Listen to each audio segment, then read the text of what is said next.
Who is this man who calls himself Barack Hussein Obama? What's his religion? And should I vote for him this November?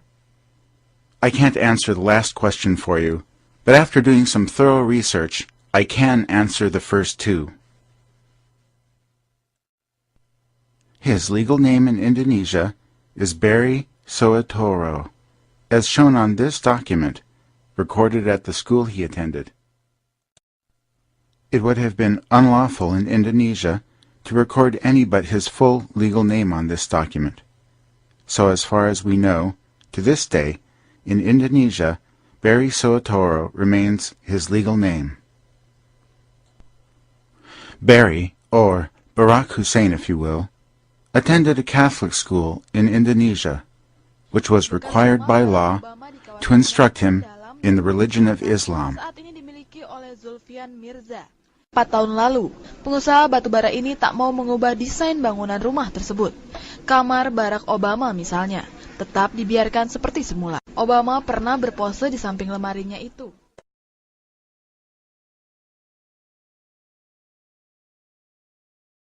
Kipas anginnya, ininya semua masih asli. Here is a close-up of the document we showed you earlier. From the school in which Barry, or Barack Hussein, was instructed in Islam.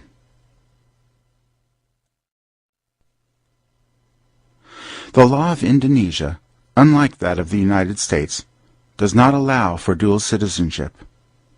Therefore, we can see clearly from this document that Barry, or Barack Hussein, was only a citizen of Indonesia and not of the United States.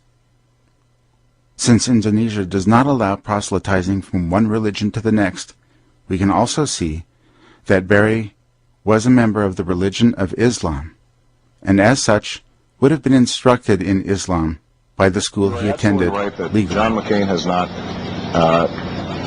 talked about my Muslim faith, and you're absolutely right that that has not come. A birth certificate mysteriously appeared on the Internet, attempting to impute United States citizenship status to Barry Soetoro, whom from now on we shall call Barack Hussein Obama. But upon close examination, we can see that this birth certificate, which was later copied to the official Barack Hussein Obama website, has no official stamp of the state of Hawaii, and therefore is not a valid birth certificate. Let's see the comparison once again. Once again, this is an example of a valid birth certificate, with an official stamped seal of the state of Hawaii and a correctly printed border, while this is the birth certificate presented on the Barack Obama website, which has no embossed seal and a clearly falsified border.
In summary, the man calling himself Barack Hussein Obama has no real birth certificate issued by the United States, no evidence of a legal change of name, and no proof of legal repatriation to the United States if indeed he ever was a United States citizen.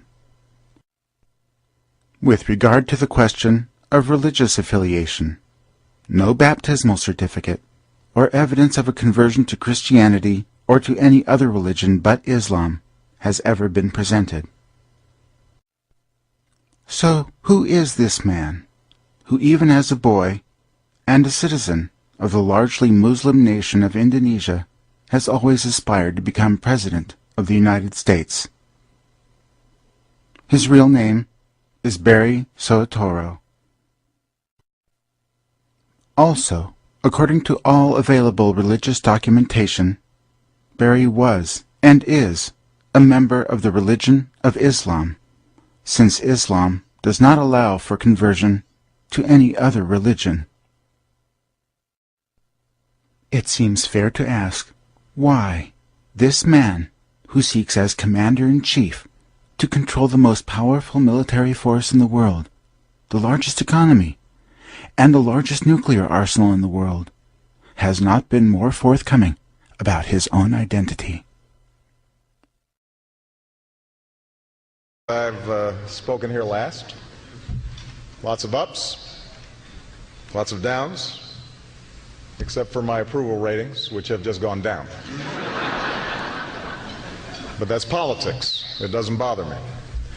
Besides, I happen to know that my approval ratings are still very high in the country of my birth. When we took our trip to Africa and visited his home country in Kenya, when we took our trip to Africa and visited his home country in Kenya, we took a public...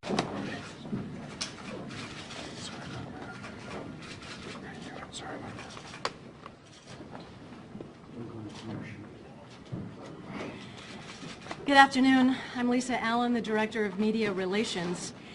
In a moment, Sheriff Joe Arpaio and the cold case posse lead investigator Mike Zullo will walk you through the latest revelations coming from an ongoing investigation into whether President Obama's birth certificate, shown to the American public on the White House website in April of 2011, is an authentic or forged document. After a brief opening statement from the sheriff, Mr. Zullo will present his findings. They will be supported by a number of brief video presentations. Our hope is to keep this press conference to 60 minutes or less, plus some time for questions and answers at the end. Now, about that question and answer period, we will answer questions about these findings only. We will not talk about other issues currently facing this sheriff or this sheriff's office during this press conference today. We will not answer any more questions about the cost to send one deputy to Hawaii to assist Mr. Zullo in this investigation. We have been very forthcoming about those costs. We've answered your questions on this topic ad nauseum. The sheriff said on March 1st he would try to do everything he could to avoid spending taxpayers' money for this investigation, but an expenditure became necessary. The posse collected donated funds in order to pay the county taxpayer back, but as you know, 2 board members refused to accept that donation. In recent and past TV, radio, and print news stories, many of you have failed to report that important point. In fact, much of the reporting and editorializing on this investigation has been very critical. The media has demeaned this investigation at every turn as silly and wasteful. Your contempt about the subject and the sheriff for pursuing it has been duly noted. We simply ask right now that you put your preconceived notions about this, listen to the facts, and if you can, keep an open mind. Here's Sheriff Arpaio.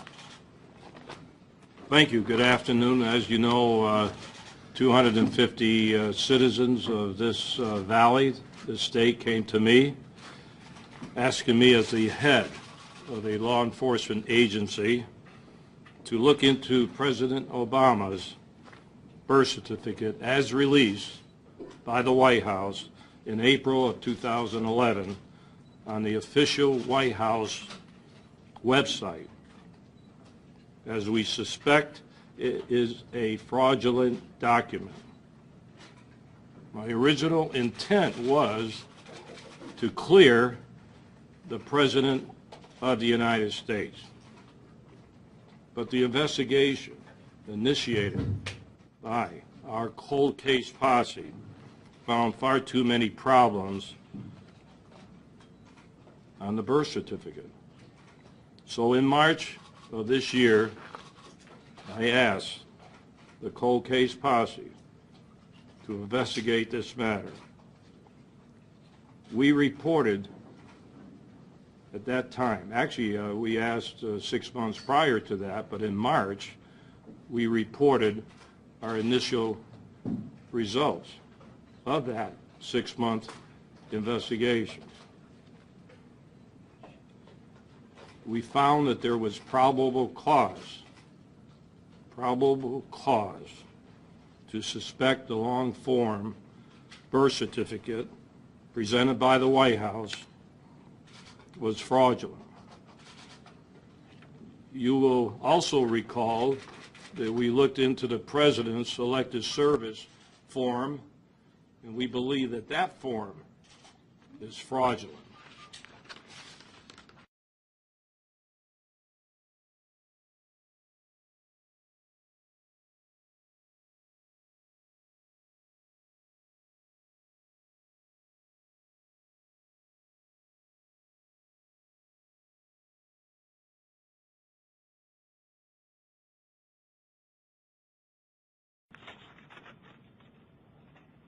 This continuing investigation has uncovered new information that deepens our concern that the birth certificate document is a forgery. In the process, we have uncovered other serious concerns you will hear about today, which should be interest on a national level. The cold case posse has worked hard, long hours, even though they were stonewalled at every turn by officials in Hawaii and U.S. government agencies. And Mike, here's Mike Zulo, the chief investigator, during the course of this investigation. Thank you, Sheriff. Today I'm going to try to take a lot of information that has come to light and come to fruition after about 7 months of investigation. A lot of the information that you're going to hear today, excluding one wrap-up video from the March 1st conference, really came about after our trip to Hawaii. Everything started to gel for us. I'm going to try to set the stage for you and explain some things before showing the videos and try to explain some things to you after the videos. But when this is done, I am going to show you evidence that is on this long-form birth certificate that has nothing to do with computer forensics. I'm going to show you information that was coded, placed on the document by hand back in 1960, and I do believe that if the register who is indicated on that birth certificate is in fact the person that coded this document, we sought her, we found her, and we confirmed with her the coding process for federal statistics on a birth certificate issued out of the state of Hawaii. We will show you what is conflicting on this document on its face. So before I do all that, let me just go back to March 1st. I'm going to do a quick recap because there's some things that have been getting misunderstood about what we were saying. In addition, we went even further than the March 1st press conference. We had two other individuals not utilized by us prior to March 1st, Garrett Pappett, Tim Soletti Jr. Both of them independently, not knowing of each other, performed over 600 tests apiece on the long-form birth certificate doing computerized forensic analysis. They could not get the document to do what the long-form birth certificate does, the PDF file released by the White House, and independent of each other, both came to the same conclusion.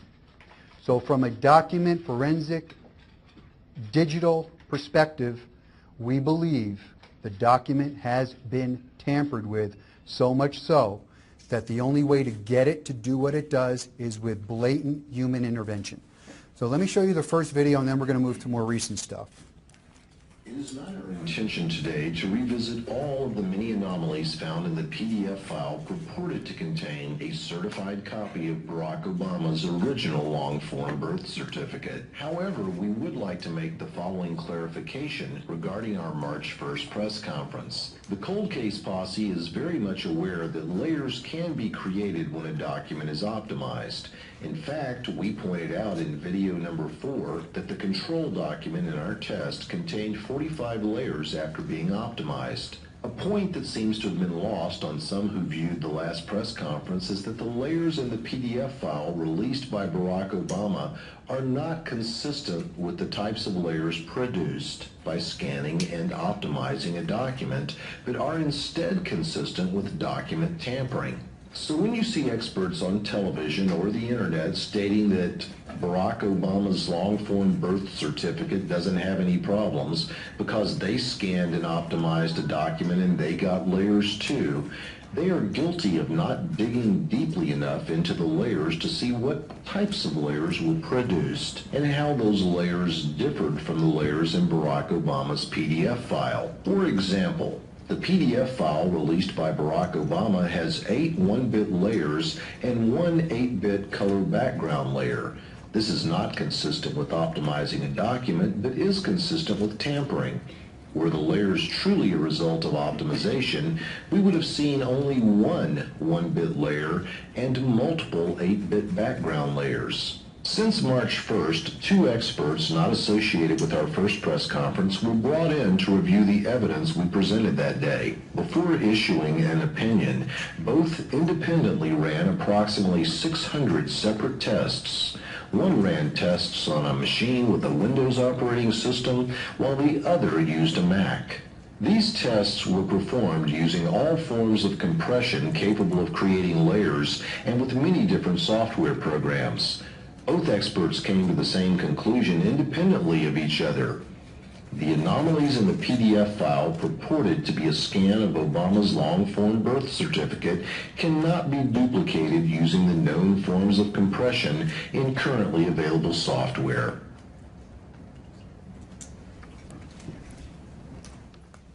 As far as we're concerned, our analysis of the digital portion of this document is finished.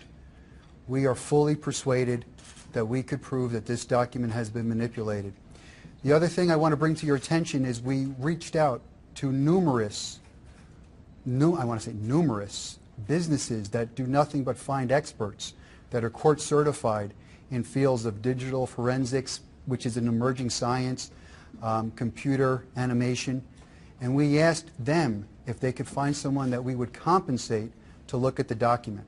I want to let you know that every one of these businesses that do this kind of work reported back to us that no one wanted to touch it because of the nature of the document. So we were left to go outside again and make sure that we were correct, and we believe we are correct. We do not believe that this document could ever survive judicial scrutiny on this level. In other words, you couldn't bring it into a courtroom and convince a judge that it's authentic. Moving forward now, we had some anomalies on this document other than the digital forensics, which were troublesome to us. And we knew that at one point in time we were going to have to figure out what these little numbers in certain boxes represented. And if you look at the birth certificate, I'll come back here, you'll see, looks like pencil markings with a 0, a 1 in it. We didn't know what this was. Through a lot of research, the assistance of Dr. Corsi, who, by the way, is a Harvard PhD and trained in statistics, has taught statistics, we started to pursue leads and made the determination that these codings were actually vital statistics codings required by the federal government in 1960. These codings we learned through our investigation and then locating the mysterious UK Lee, which has plagued this thing for 4 years, where people were wondering who this is. We located Verna Lee. Verna Lee is 95 years old, amazingly sharp. We spoke with her, and she confirms to us what I'm going to share with you now. Back in 1960, Birth certificates would come in to the central location at the Department of Health in Hawaii. They would come in what was known as regions or batches. Those documents were taken in. Those documents were then looked at by a human being. This is 1960. And they were coded by hand with numerals that meant something to the federal government. The federal government required this because they would take that coded information, which is of a numeric value, and they would use it on magnetic tape for their census records and other statistical records that they needed. This document would have been coded, and then according to Mrs. Lee, the document would have been rechecked by another employee of Department of Health, then signed by the register. In this case, what it looks to be on this document, it should have been V.K. Lee, it's U.K. Lee is what it looks like, signed by her. Then the documents were placed in a secured office where they were numbered in sequence using date of occurrence and or time, whatever happened first. From a specific batch or specific location, Kapolani Hospital, the county of Hawaii, that would be one batch. A regional office, an outlying island, would be a separate batch. Every one of these documents was coded the same way. At the end of the month, these documents sitting in this office, secured in this office, were then numerically numbered by batch. And that's important because they were consecutively numbered with a stamper that advanced itself one digit. The difference here is you could get a different sequence number depending on the batch. And we're going to explain the significance to you now as far as that is concerned. But the coding is what's more important to us than anything else. You look at the Obama certificate, it points out a number 9 under race of the father, where it states African. It also points out, I believe that's business or place of employment. I can't say, I don't have my glasses on, excuse me. It has a number 9. We didn't know what the number 9s meant. But what we did know is when we looked at the Nordike documents, which are on the second easel over there, they were coded different. They were coded with the number 1. We still didn't know what it meant. Going to Hawaii proved to be extremely fruitful for us. Dr. Corsi agreed to come with us to Hawaii, paying his own way, for the sole purpose of doing research for us to try to determine what these numbers were and what they meant. Dr. Corsi went to the state archives, and he went to the Supreme Court Library in Hawaii, Honolulu, Hawaii, to do some of the research. We've discovered what the coding of number 9 means, and I'll explain the significance to you after we watch this next video. Some of these videos, they're fast-moving, but they are designed that way because we want people to watch them over and over again, and they will be available for download later. When the PDF file containing what we're told is a certified copy of Barack Obama's long-form birth certificate was released, many were curious as to the meaning of the strange pencil markings found throughout the document. It's now known that these markings indicate a document has been coded for vital statistics recording purposes. Though states were paid only pennies per document by the federal government for their work, the task was well worth the effort, as federal funding was and still is tied to population. In order to decipher these codes, the cold case posse obtained information from the 1961 Vital Statistics Instructions Manual for Births. Please note that the number 9 was the code used to indicate that an answer to a particular question was not stated. This puts some of the information on the certified copy of Barack Obama's long-form birth certificate in conflict with the written code. Or perhaps stated another way, the document is essentially in conflict with itself in 2 places. We call your attention to boxes 9 and 12B. Both of these boxes have been coded with a number 9, meaning that the information was not provided by the applicant.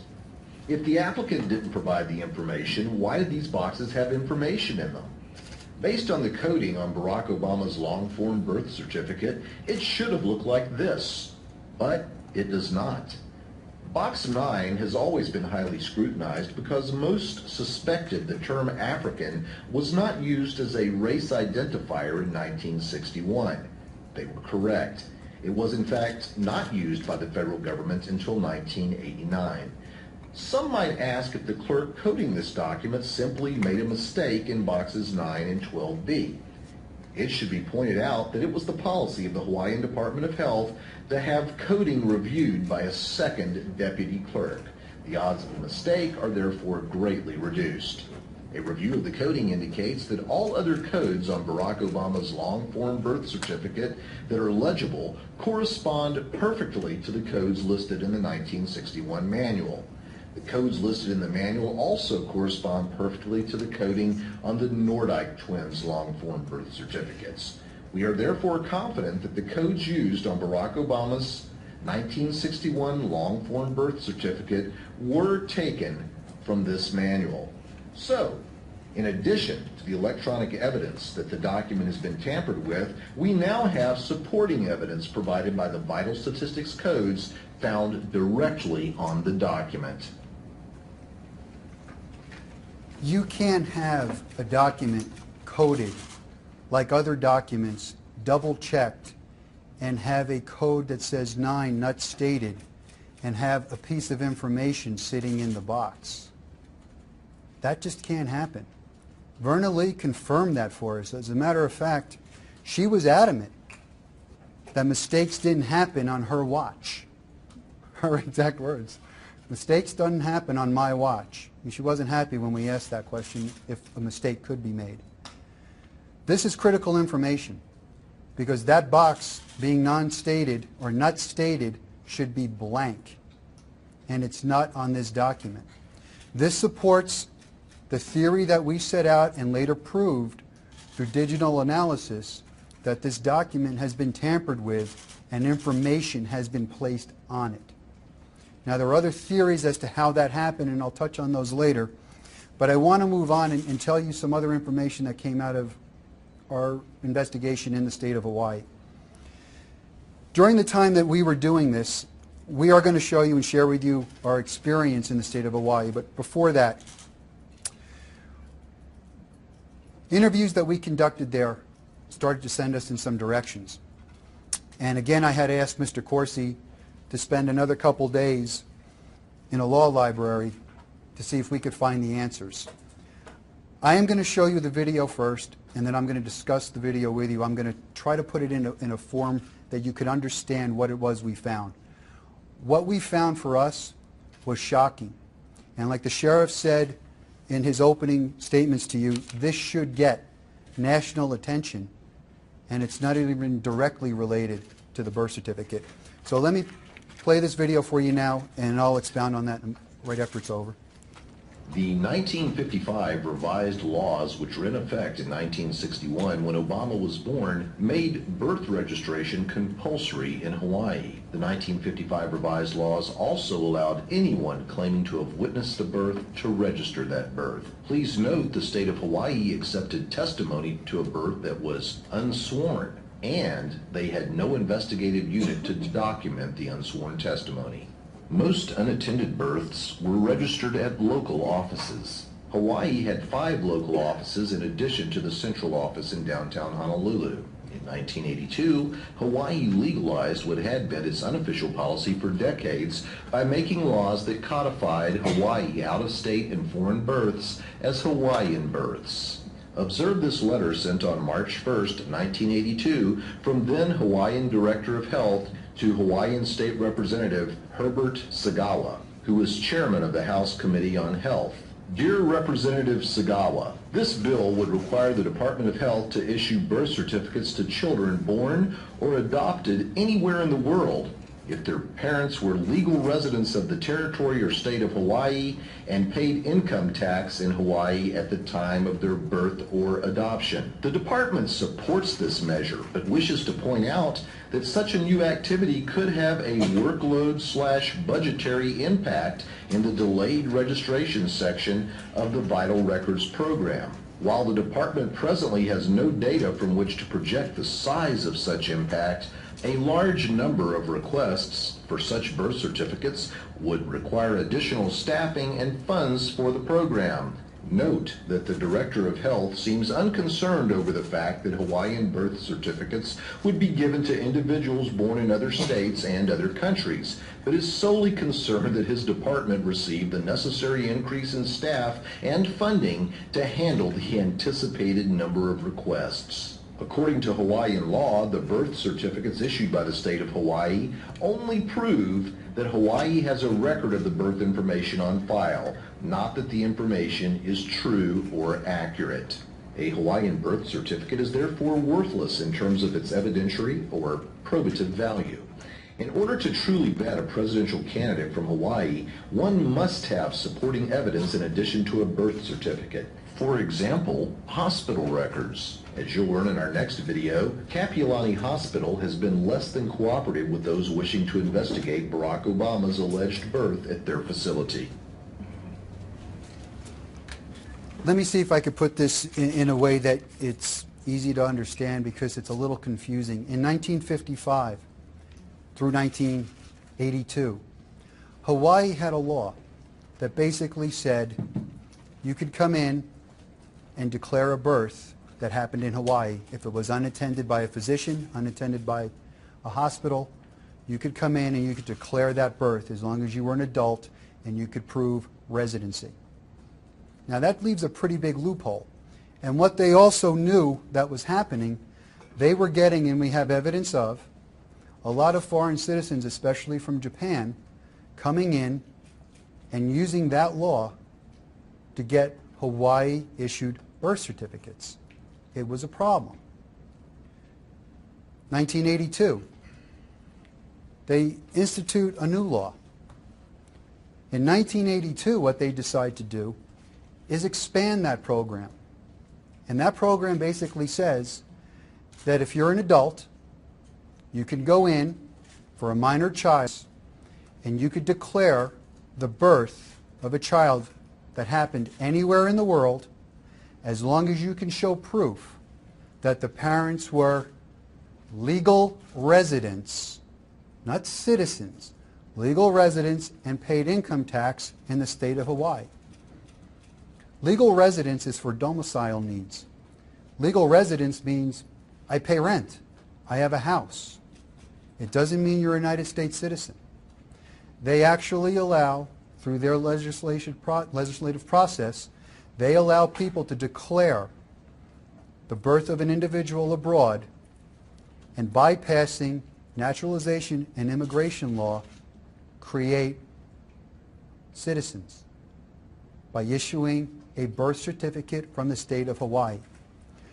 We checked with vital statistics offices, Department of Health offices throughout the nation. Now, we didn't get them all.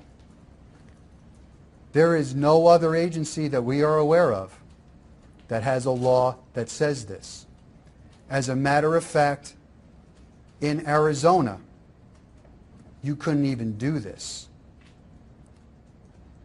Hawaii has some problems now, especially with the recent ruling on SB 1070. That law is in conflict with federal laws for immigration and naturalization. We asked Denise O'Rourke, our attorney, to look into that matter. We thought it would only be a couple. She found a lot. There's some major problems with this practice. You could actually make the case that this is a national security issue to an extent, because that law is a little vague. And that law also says that an adult could go in and make a representation, actually for themselves, as long as they proved mommy and daddy were legal residents in Hawaii paying income tax for at least 12 months preceding the birth. There's no time limit on this. It could happen 6 months after the birth. It could happen 60 years after the birth. I don't know what they're doing there, but to me, this is a problem. I think the sheriff believes it's a problem. And this is something I'm going to ask, and I hope the media will pick up with. Lay the partisan issues aside. This is a problem. You can't have people that are forced to go through immigration processes, naturalization processes in one part of the country, and have other people that could skate in and get a document that the Inspector General in 2000 has said in his own report that there is rampant birth certificate fraud in the nation. When you get a birth certificate like this from the state of Hawaii, and I guarantee you nobody, because I didn't, think of the state of Hawaii as a border state. It is now. It's a border state. You can go in and get a birth certificate. Now I know in my life I've been asked 3 times for a birth certificate. Both of those, 2 of those were getting law enforcement jobs. 1 was for a private sector job. If I walk into the Maricopa County Sheriff's Office and I want to apply for a job, if I show an Hawaiian birth certificate, the automatic assumption is I'm a citizen of the United States. We have a deputy that works very close with the sheriff.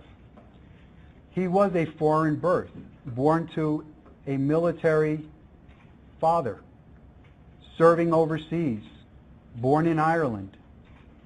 This deputy has a birth certificate issued from the Secretary of State, the State Department of the federal government, and it says, foreign-born U.S. citizen.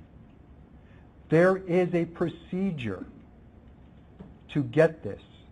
Hawaii, from all indication, circumvents that procedure. We think the birth certificate issue in Hawaii is of a magnitude that you have to bring now into question every birth certificate that you see from the state of Hawaii. State of Hawaii's own law says that our document is only prima facie evidence. Prima facie evidence means at first sight, first blush. I put a depiction of prima facie evidence, a definition. And what it says in the next sentence is, requires further investigation. The state of Hawaii has no mechanism to source the information that they receive, investigate the information that they receive, yet their law uses the word shall issue. Shall is a mandate, there is no discretion. They also call for certain information to be brought forth, making the representation, but they don't tell you what it is. It is subjective. This is something that we believe is in direct conflict with the Supreme Court's most recent ruling, and I would hope, and I know the sheriff hopes, that Congress would at least take a look at this. That came out of the state of Hawaii. That document that we're referring to, Mr. Corsi found buried in a box. Was that the law library, Jay? The state archives, buried in a box for some 35, 40 years. That letter says it all. They knew what was going to happen, yet they allow it to happen. I'm going to share with you now the next video that's going to give you a little idea of what we encountered in Hawaii, and I'll expound on that a little more. I want to make some corrections for this video. This video keeps referring to the posse, the posse, the posse. I was accompanied by Detective Brian Makowitz, a 15-year veteran, a seasoned homicide investigator. And I just want to, let me just take a minute. I'll only take a minute. I want to share with you, because it really upsets me personally when I hear about the shellacking the sheriff has taken for sending a deputy. Sheriff Arpaio, as you know, has been threatened numerous times over this investigation. As a matter of fact, I believe there's still somebody on the loose that didn't show up for sentencing that's roaming around. The sheriff calls me in his office, and those of you from the media, you've been in that office, you know, he's got that big desk. Well, he calls me in his office, and he's sitting on the couch, and he asks me to sit down. And he goes, you know, Mike, I'm a little concerned that you guys are going there on your own. I was like, well, Sheriff, what are we going to do?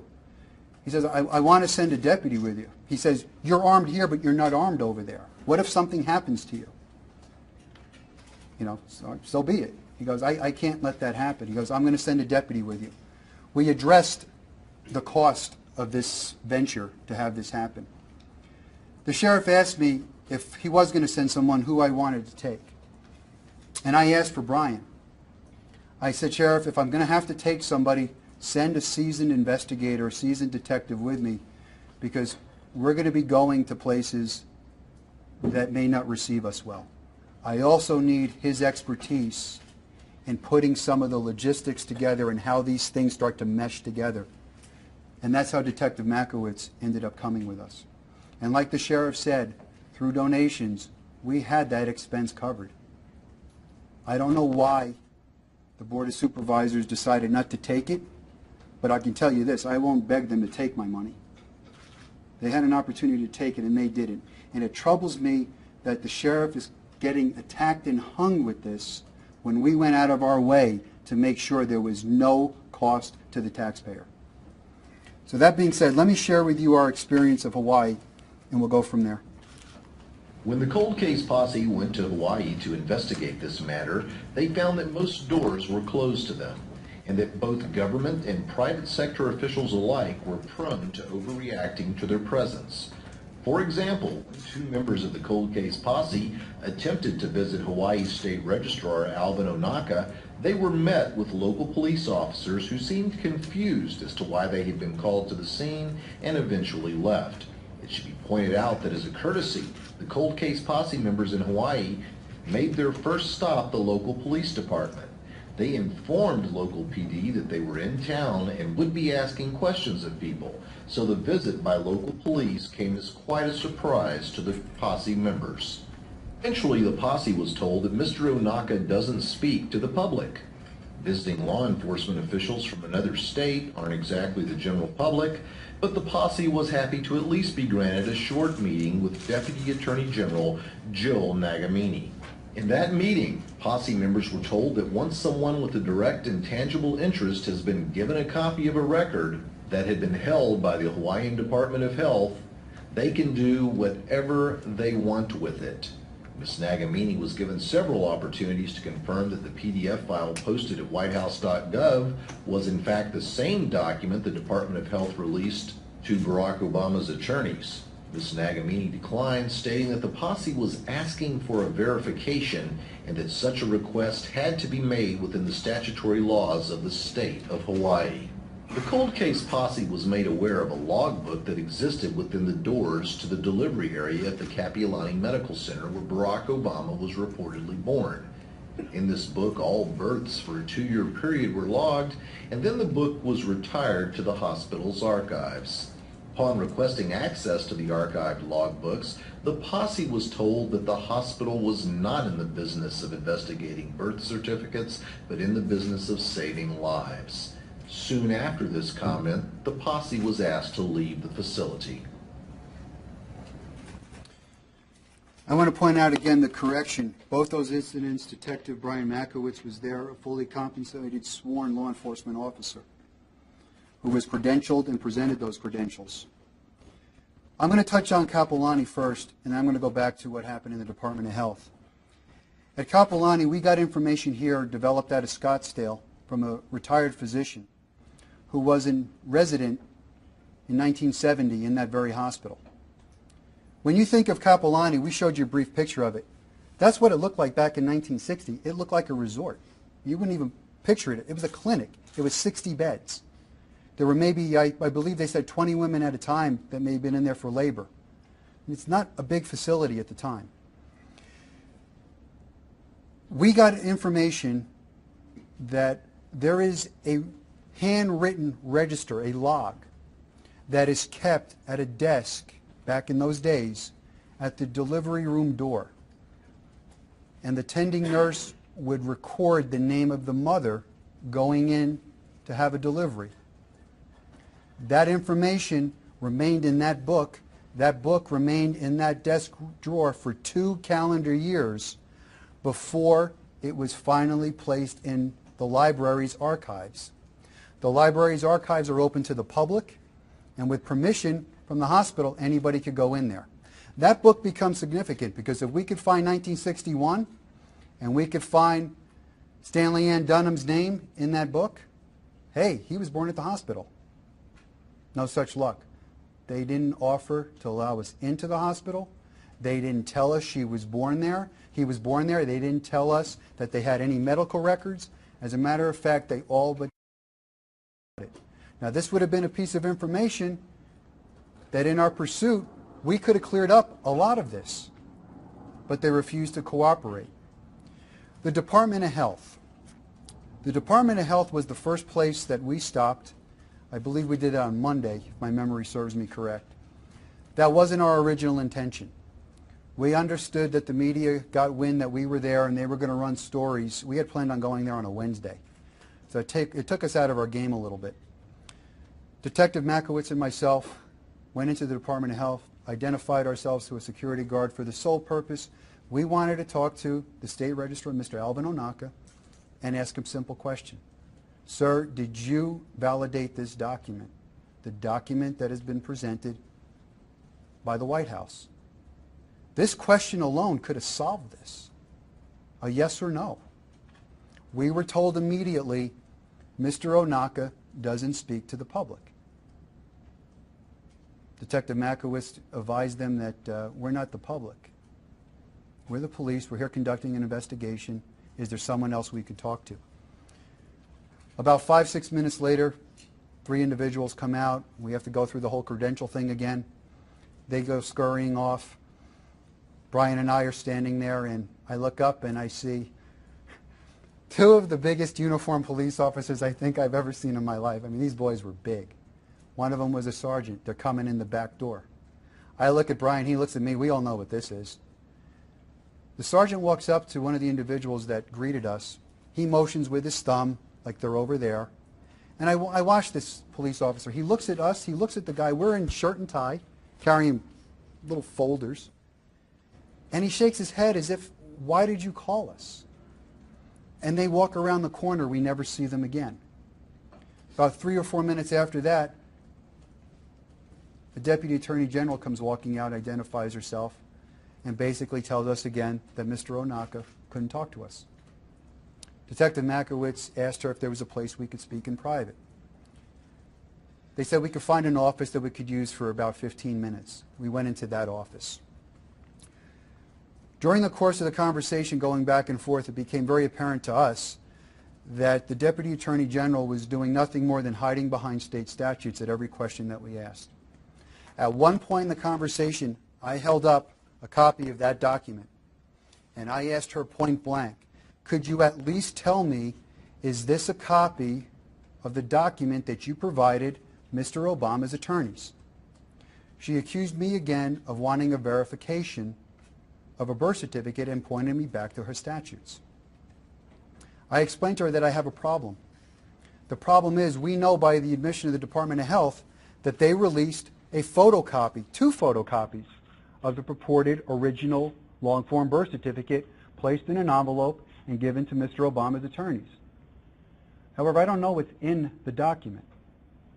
I don't know what's contained in that document. I don't know what's in the envelope. I don't know if it's this. And I proceeded to give her an example. I said to her, if I had to present my driver's license to the public for whatever reason, and I handed my driver's license to you and you scan it into a computer, but then you decide to change some information around, maybe move some information around, and then you display it, is that my driver's license? Her response to me was, but you still have a driver's license. You know, we're trained to understand what people are saying. The answer to that should have been no. But what she's telling me is, that's probably not what we released, but he still has a birth certificate. That's what she's saying to me. Based on that exchange, we verified that they did not make a PDF file at the Department of Health in Hawaii. If the Department of Health in Hawaii did not release this PDF computer-generated file, and this is not merely a photograph of a document, someone else created it. That is a forgery.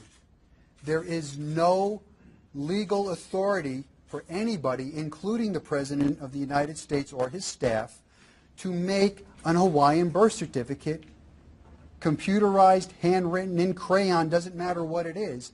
The only people that have the authority to do this is the Department of Health in Hawaii. Any way you twist and turn with this document, it is plagued with problems. This document doesn't even meet the test of the Department of Health's own prima facie evidence requirement. which is the lowest form of evidence that you could get. It is in conflict with itself on its face. It's time for the charade to stop. This is a real long time to be looking into something. A lot of money has been spent never to release this, and now that it's released, there's no evidence that it's authentic. There is not a document examiner in the nation that could go into a courtroom and declare this document authentic. It cannot be done. That means a judge could never rely on the authenticity of this document. If a judge can't rely on it, how come the people of Maricopa County are being asked to rely on it? And I know what you're thinking, Secretary Bennett. I know all about Secretary Bennett and his verification. A vital piece of information is missing from that, the date of the occurrence. I have it on good authority from several Department of Health in different states that none of them would have accepted that as a verification. But that's up to him. If he wants to accept it, that's going to be on him. The verification language also states that it's verifying information contained in a file.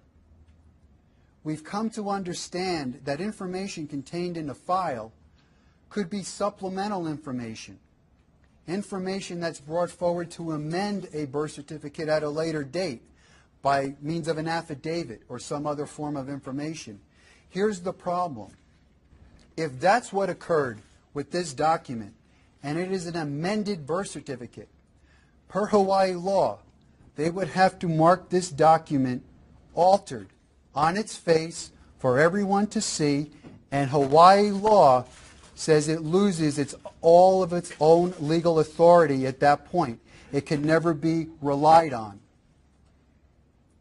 It actually becomes worthless. When you're creating a document like we believe has been created, there's a couple reasons to do it. Number one, it never existed and you have to make it. Number two, you're making it to conceal information. Or number three, you're making it to add information to give it the appearance of validity. It's going to be one of the three. The only people that know the answer to that is the Department of Health in Hawaii. That document, as far as we're concerned, proves nothing.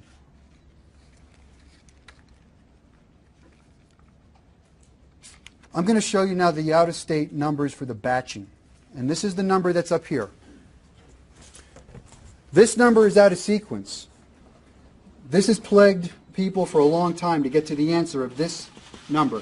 Like I told you before, Verna Lee told us that these are all numbered consecutive at the end of the month. That was the practice then, and that was the practice for a lot of years. So let me explain that through the video, and we'll elaborate on that a little longer. Much has been made of the fact that Barack Obama has a higher birth certificate number than the Nordyke twins, who were supposedly born after him at the same hospital. In order to determine if this is actually a problem for Barack Obama's long-form birth certificate, we reviewed the Hawaiian Department of Health's procedure for processing birth certificates and verified that these procedures were followed by speaking to Verna K.L. Lee, the clerk whose signature appears on Barack Obama's long-form birth certificate. Here's what we now know. The coding information from even-numbered certificates was forwarded to the federal government for vital statistics tracking purposes. If the certificates from the entire state of Hawaii had been lumped together and then sorted chronologically, there would have existed the statistical chance that outlying areas would have not been represented properly. If, for example, a small number of certificates from an outlying area all landed on odd-numbered certificates, the area would have been underrepresented. If they had all landed on even-numbered certificates, the area would have been overrepresented. In order to ensure proper representation, birth certificates were numbered at the central office at the end of the month after being sorted first geographically and then chronologically. Please note that birth certificates were never sorted alphabetically. If Barack Obama had been born at the Kapiolani Medical Center, he would have been processed in the same batch as the Nordyke twins, Gretchen and Susan. Given the fact that Obama was born before the Nordyke twins, he would have been assigned a lower number than the twins. This proves that Barack Obama could not have been born at the Kapiolani Medical Center as reported. The numbering on his certificate is more consistent with a birth certificate that had been turned in from one of the outlying areas.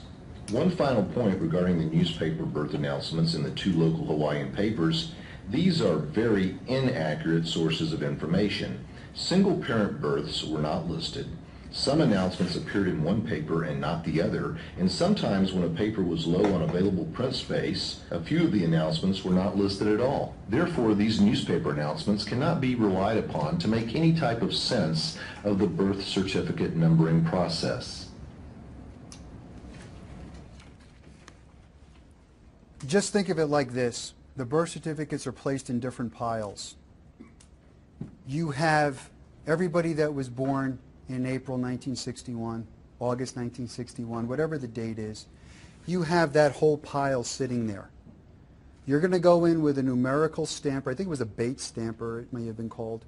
You're going to go in, and with every stamp, it clicks up one digit. 0001, next stamp, 0002. But these are stamped consecutively by different batches representing different geographical locations. The Nordyke birth certificates, consecutively numbered, odd and even I believe, consecutively numbered, came from the same location. Conceivably, Mr. Obama's should have come from the same location and be consecutively numbered in that batch. It is not. That's an indication to us that this was a reported birth from an outlying office. That means someone, possibly a relative, went in and declared the birth as if it happened in the state of Hawaii, although there is no evidence of that. Kapiolani has no records. We don't know of any medical records, any vaccine records. We don't know of anything. We don't even have a baby picture that says, I had my first Chris. We're getting information that there's a high probability that the information we're being fed about who the parents are may not be. We don't have any solid information as to where this event took place other than he's here. We don't know where it happened. This document certainly doesn't prove it. This document, like I said before, is in conflict with itself. No one seemed to be in the state of Hawaii's Department of Health to clear up the matter. The sheriff's been calling for the birth certificate, and this has been going on for 4 years, 5 years. Eventually, something's got to give. Do we have that last clip that we can play, Scott?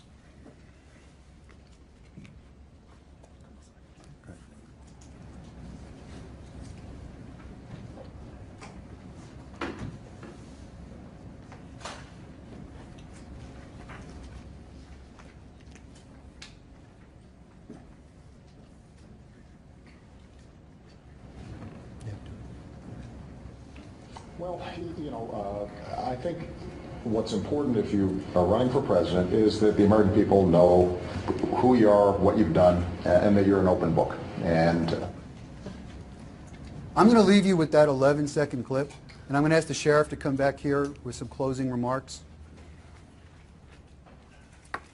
That was the president in his own words. Well, thank you. Thank you. Hope everybody could understand I hope so. what you're saying. You know, I agree with the president. Should be an open book. Should live by the words that he said himself. We believe that the certificate presented to the American public by the White House is a forgery. We said that several months ago. What I said on March 1, and I will repeat it again, show us the microfilm. I said it a while back. Show us the microfilm and we'll all go back home and forget this. Where is the microfilm?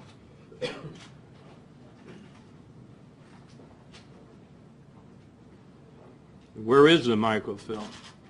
Is it in Hawaii? Department of Health? What's the big secret? What's the microfilm going to show? We're now going to take some questions. I want you to identify where you're from and what organization. And Mike, you can answer some of these requests. Sheriff Memorial from CBS 5 here. How do you expect any of us to believe any of this? You have two investigators who are in business together, and their business is peddling conspiracy theories. Well, first of all, I think that's an insult. It's Big insult, because that's all you want to talk about. You don't want to look at the evidence. Look at the evidence and forget who's in bed with who. Look at the evidence. Talk about the evidence. Your investigator, one of them, has never met a conspiracy theory he hasn't put his arms around. The other one... Go ahead, finish with the other one. And he's going to answer. The other one is making money off of this. Oh, geez. Okay. How much money have you made off of this? Made? Absolutely zero. Let me tell you about this so-called book. The mainstream media will not put this information out. That book that you're referring to is nothing more than that last press conference in writing for those that want to understand more about it. Let me finish. Let me finish. I didn't make anything leave on that book when I left for Hawaii. Coming back from Hawaii for a month in a pile of envelopes was a check for $700, and subsequently another one came 2 weeks later for $630. I didn't even know it was there. The publisher called me and goes, "Hey, did you cash the checks?" I wasn't expecting a check. Got about $1,500 total that went directly to my church. I've made nothing off of that book. I didn't do this to make any money off of a book. And as far as a conspiracy theorist, I had no idea this stuff was going on when the sheriff called me. This is not something that captured my attention. But when you start something like this and the evidence starts to take you in a direction, all of a sudden, what sounds like a conspiracy may not be a conspiracy at all. There's evidence to substantiate this. You're looking at almost a year of my life into this, and we have more evidence to say it is not what it purports itself to be than what it is. Mr. Zullo, can you Sir. clear up some questions about your background in law enforcement? What do you want to know? How many years did you work for the Demarest Police Department? 5. And how long of that portion of the time were you a detective? Almost the entire time. They took me out of uniform extremely young. I also started as a reserve officer there prior to that. So I had street time there. On top of that, let me finish for you. 6.5, 7 years as a licensed investigator in the state of New Jersey, owning my own corporation before I moved out here in 1993. The state of New Jersey says you were only a licensed investigator for 2 years, sir. The one that I owned. Worked for other people. You got to check your facts. Can we, hold on, can we get back to the investigation? And by the way, you want to question my credentials? 50 years in law enforcement, you want to Well, my Sheriff, it would credentials? seem that if this were a real investigation, you'd be saving this for a judge and jury or a prosecutor. Well, I hope that comes one day. I hope that I mean, what happens? no, if I you hope get all that the I evidence hope out that in public? Congress, I mean, they're busy investigating hookers in the Secret Service or the GSA and spending money. It's about time that Congress looked into, and they're looking at the Fast and Furious. It's about time that Congress looked at this situation, and not ask what credibility do you have, Sheriff. So you're trying to go after the messenger. This is an official investigation, official zeroing in on possible fraud of government documents. That's all, and it continues to be that. Sheriff, your department has nearly 500 cases of child sex crimes that they did not investigate. What do you say to those kids that see you putting all this energy Well, let's into go, this case? let's not talk about other issues, which we will resolve, because you don't seem to get your story straight when you do your hit pieces. Channel 5, you. But let's not get into that. Let us go into this investigation. Sheriff, I have a question about this investigation. What do you have?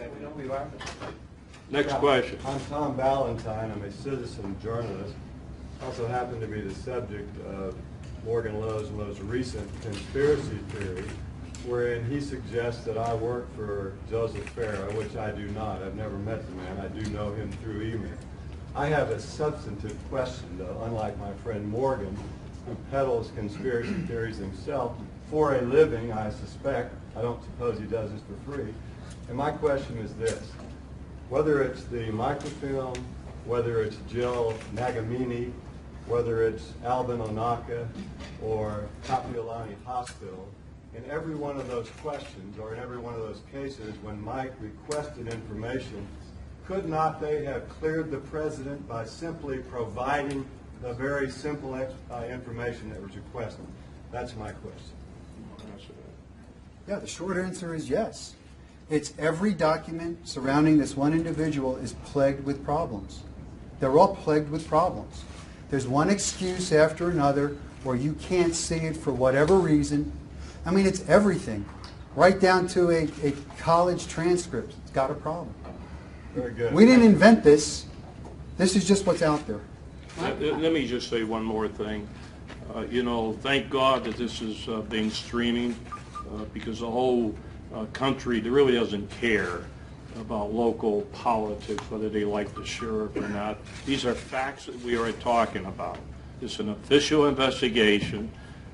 Mike Zullo has done a great job on this investigation. Our deputy that we sent to Hawaii did a great job. I presume with all the resources that the federal government has, all their resources, they probably would have to send 100 agents to Hawaii if they could come up with the information that Mike came up with in one deputy. Look at the facts, what we came up with.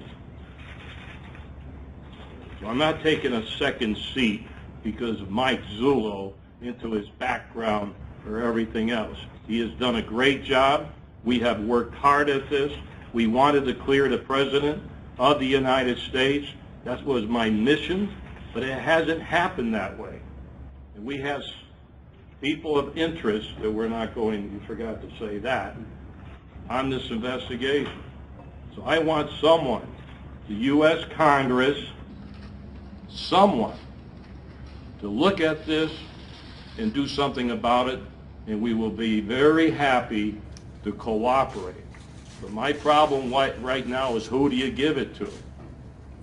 I want the U.S. Congress to look at this. They're looking at everything else.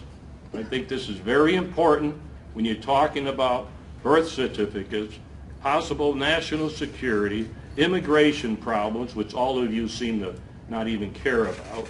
And that should be looked into too. Sheriff Kevin Kennedy with Channel 12 News. A lot of the stuff that you've presented today at least raises some questions possibly. However, it seems that it lacks a lot of facts. The one thing that I question you about specifically is Verna Lee. When you guys talked with her, she seems to be the one person that could possibly, because it's the only person that I've heard of mentioned today, that really has basis of fact in regards to this case.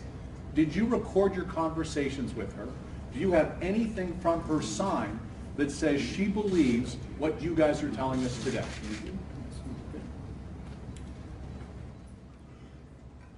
The answer to your question is yes. We did record the conversation. That telephone call, let me explain to you how this transpired. I had that birth certificate blown up on a big monitor, and I'm looking at it. And I'm looking at it and I'm going, there's got to be something here. Everybody on that certificate, exception of Mr. Obama, is deceased, but UK Lee was a mystery. You couldn't seem to locate her. Didn't even really know who she was. Through a series of computer database searches that took the good part of a day, I was able to determine that there was a Verna Emily, I believe it was, in Hawaii, 95 years old. Subsequently, to finish some of the research, we had asked Mr. Corsi to go back to Hawaii and spend some time in the library we needed more information now. We actually needed another 5 days. I don't know why. So what I did is I asked Mr. Corsi to contact Ms. Lee while I monitored the call and recorded it, and it was her. She, without hesitation, it was her. She is the only person that can factually tell us the procedures that went on there. Obviously, she doesn't have recollection of this certificate. This was nothing more than another birth certificate placed on it. We don't know if it came from another document, but she was in the office at that time, and she laid out the procedures that directly coincide with procedures written by a Mr. Bennett, who outlined that whole Department of Health protocol for birth certificates. It was almost identical. So the conversation with her was on the phone, to be clear. It was on the phone. And what I did is I asked Mr. Corsi to call as a reporter, because you wouldn't get information calling as the police or an investigator. Just wouldn't get it. I've had so many doors shut on us over there that this one I wasn't going to risk. Why if this not was her. release that conversation? That's going to be up to the sheriff. Do you think it's unethical that you posed as a reporter? No, I don't. He is a reporter. I have a question. Mr. Corsi has indicated in the past that he's offered up money to try to get information about hospital records in this particular Obama birth certificate case. Who are you with? Melissa Blasius with 12 News. He's indicated that he's tried to offer up money. Did any person, including Verna Lee, was she offered? No. Was anybody offered any money or given any money for their information? In No, the case? and that's a great question. We don't do that. If this document here today, I would tell you. Which it very easily could be. And it's not. I can't find anything to, for lack of a better word, to clear this thing. And we go back to March 1st, I told you all, this isn't the result that I wanted. It's really not. I think this is a bad thing. But it is what it is. And I'll just address something to your question on Mr. Corsi. Mr. Corsi, I personally interviewed for 16 hours. And I'll leave the expletives out. But I told him in no uncertain terms, through 14 hours of that, I wasn't buying this. It wasn't until the register stamp that we showed you on March 1st, that's what got my attention. Mr. Corsi's information that he brought to us, and you have to understand, we did not seek Mr. Corsi out. He was offered up to us. He had information, documents, all kinds of things that for a good part of 3 months I had to sit and review and discarded as not germane to what we are investigating, or I didn't think was worth the paper it was written on. Now that's not to say Mr. Corsi is incorrect in some of his assumptions, but the job of the Maricopa County Sheriff's Office is to bring it to a higher level of proof. And that's what's happening here. There's nothing, this is not a politically motivated thing for me. It truly isn't. Mike, just to follow up real quick, will you release that tape? I'd ask the sheriff. That's what I'm asking, sir. That's what you think about it. One question, sir. We'll think about it, okay? You mentioned that the locals dislike or distrust police. You didn't go over there in an official police capacity. Why would you expect them to give you any information at all, especially private medical records? No, ma'am, we identified ourselves when we went to those places. We didn't go in there playing I Spy. We went in there, told them who we were, why we were there. You just said they distrust Well, the we police. found that out. We didn't know that until we got there. But I'm not saying Kapolani Hospital distrust the police. They were schooled as to what to tell us. They didn't want any part of this. They told us to go away. I'm not saying that. We interviewed a lot of people. We have persons of interest we interviewed. We come up with other sources of information out there, and other people we talk to do not want to talk to the police. Well, if you did not present yourself as the police, well, why would they not trust? Why did you make that comment? I did. We didn't go in as an undercover operation. We didn't go in trying to buy information. That's not what happened.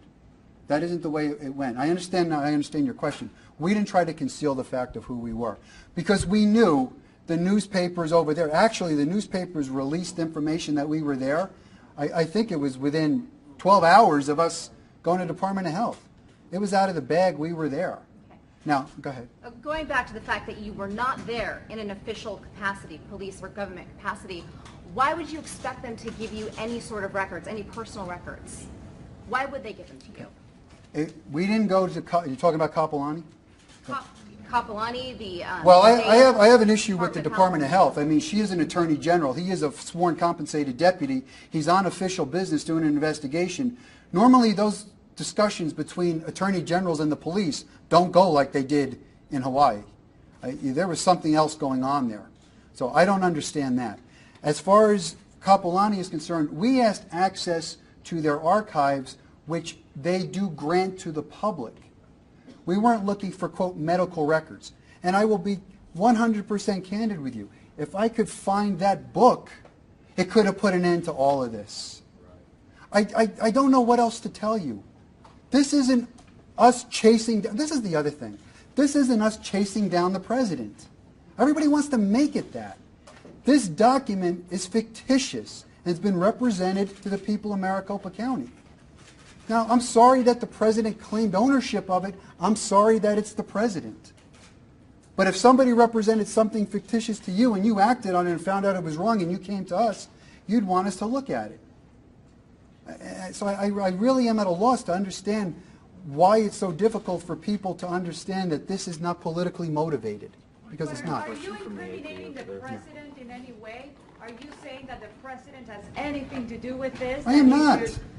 I am not, ma'am. I don't know what Mr. Obama knows about this. I truly don't. I said in March 1, right from the beginning, we are not accusing the president of any crime. We are strictly investigating a possible government forged document, and that's the way we're still going with this. We're talking about documents.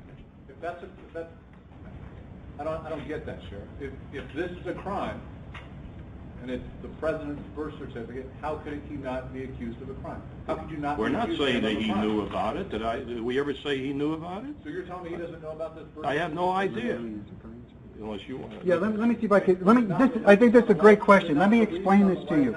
Let me explain this to you, sir. I think I said in March 1st. Hang on. Hang on a minute. Sir. What I said in March 1st, none of us could validate with any certainty where we were born. We weren't cognizant of the events. Okay? For all I know, Mr. Obama has been told this his whole life. I don't know. It might even be he was born in Hawaii. What we are telling you is that document isn't real. That's the difference. That's the distinction in law. We're talking about a forged document being used, maybe mistakenly, by Mr. Obama, but somebody knows how it got there. The Department of Health didn't create it. They didn't create the file. Somebody else did. That mere fact means the Department of Health that would have the only legal authority to make a copy of a document like that or even render an abstract, the only legal authority to do it, did not. That's a falsified document. So what do you want to happen? What exactly do you want? That document's been represented over the internet to the people of Maricopa County.